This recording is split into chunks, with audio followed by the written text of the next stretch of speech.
Hi అండి, అందరికీ నమస్తే. ప్రస్తుతం నేను పెబ్బేరు సంతలో ఉన్నాను. నా channel name Anji vision. Wanaparthy district లో పెబ్బేరు సంత ఉంది.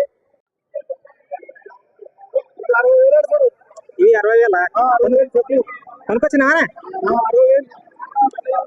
ఎక్కడ మీ ఊరు? ఏం పేరు? అంటే దేని మీద కొనుకొచ్చిన? గొర్రెల మీదకేనా?